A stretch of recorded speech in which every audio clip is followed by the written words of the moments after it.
Hello everyone, আসসালামু আলাইকুম। সবাই কেমন আছেন? আশা করি সবাই অনেক ভালো আছেন।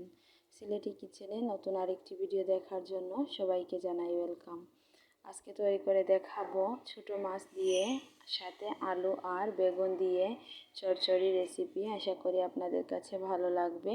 তো দেখুন, এখানে আমি ছোট মাছ নিয়েছি আর মাছগুলোকে আগে থেকে পরিষ্কার করে ধুয়ে নিয়েছি। আর এখন মাছগুলিকে আমি হলুদ লবণ মরিচ দিয়ে মাখিয়ে তেলে হালকা ভেজে নিচ্ছি। এতে করে মাছ থেকে খুবই সুন্দর একটা ফ্লেভার আসবে, মাছের কাঁচা গন্ধ চলে যাবে। যেহেতু এটা অনেকটাই ছোট মাছ, তো এজন্য কাঁটা বের হয়ে যেতে পারে রান্না করার পর। এজন্য আমি হালকা মাছটাকে ভেজে নিলাম। তো চেষ্টা করবেন চচ্চড়ি রান্নার ক্ষেত্রে এভাবে ছোট মাছটা দিলে ভেজে দেওয়ার জন্য, ভেজে না দিলে খেতে ভালো লাগে না। তো এখানে আমি দেখুন ছোট ছোট করে আলু আর বেগুন কেটে নিয়েছি।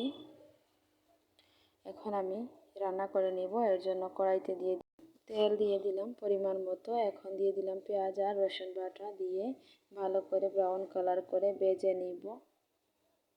নিয়ে এখানে আমি বাকি মশলাটুকু দিয়ে দিব স্বাদ মতো লবণ, 1 চা চামচ মরিচের গুঁড়া, 1/2 চা চামচ হলুদের গুঁড়া দিয়ে মশলাটাকে আমি অল্প একটু পানি দিয়ে ভালো করে কষিয়ে নিব।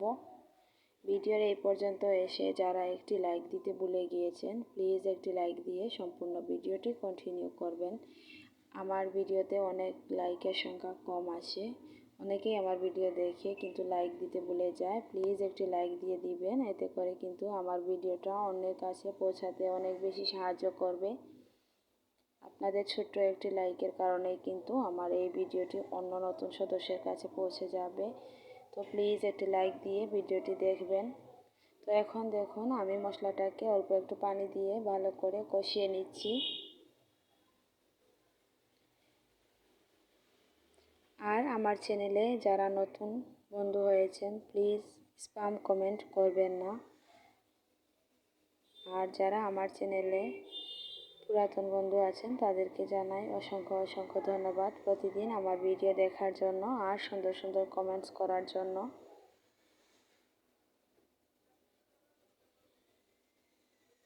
আমার ভিডিওটি যদি আপনাদের কাছে কোনো অংশে ভালো লেগে থাকে তাহলে প্লিজ আমার চ্যানেলটিকে সাবস্ক্রাইব করে পাশে থাকা বেল বাটনটি অলে প্রেস করে রাখবেন। এতে করে আমি ভিডিও ছাড়ার সাথে সাথেই নোটিফিকেশন আপনাদের কাছে পৌঁছে যাবে।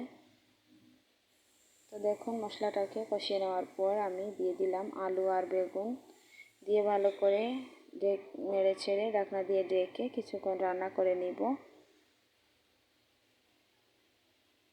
এভাবে কিন্তু ছোট মাছ আর আলু বেগুন দিয়ে চচ্চড়ি রান্না করলে গরম ভাতের সাথে খেতে কিন্তু ভীষণ মজা লাগে। তো কিছুক্ষণ পর ঢাকনা উঠিয়ে নেড়ে ছেড়ে দিলাম। দেখুন বেগুন আর আলুটা 50% সিদ্ধ হয়ে গিয়েছে আর ভালো করে কষানো হয়ে গিয়েছে। তো এখন আমি এই পর্যায়ে ভেজে রাখা মাছগুলি দিয়ে আরও কিছুক্ষণ নেড়ে ছেড়ে ঢাকনা দিয়ে ঢেকে রান্না করে নেব 5 মিনিটের মতো। এই ছোটো মাছের চচ্চড়িটা রান্না করতে কিন্তু বেশি সময় লাগে না, খুবই ঝটপট এবং অল্প সময়ে রান্না করে নিতে পারবেন। তো দেখুন ভালো করে হালকা হাতে আমি নেড়ে দিচ্ছি।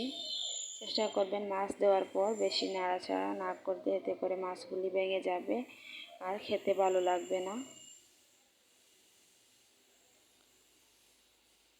তো দেখুন ফাইনালি আমার রান্নাটা কমপ্লিট হয়ে গিয়েছে আর কালারটা কতটা সুন্দর এসেছে, খেতেও কিন্তু মাশাআল্লাহ খুবই সুস্বাদু ছিল। তো আজকের ভিডিওটি এই পর্যন্ত। সবাই ভালো থাকবেন, সুস্থ থাকবেন। দেখা হবে পরবর্তী কোনো ভিডিওতে। আল্লাহ হাফিজ।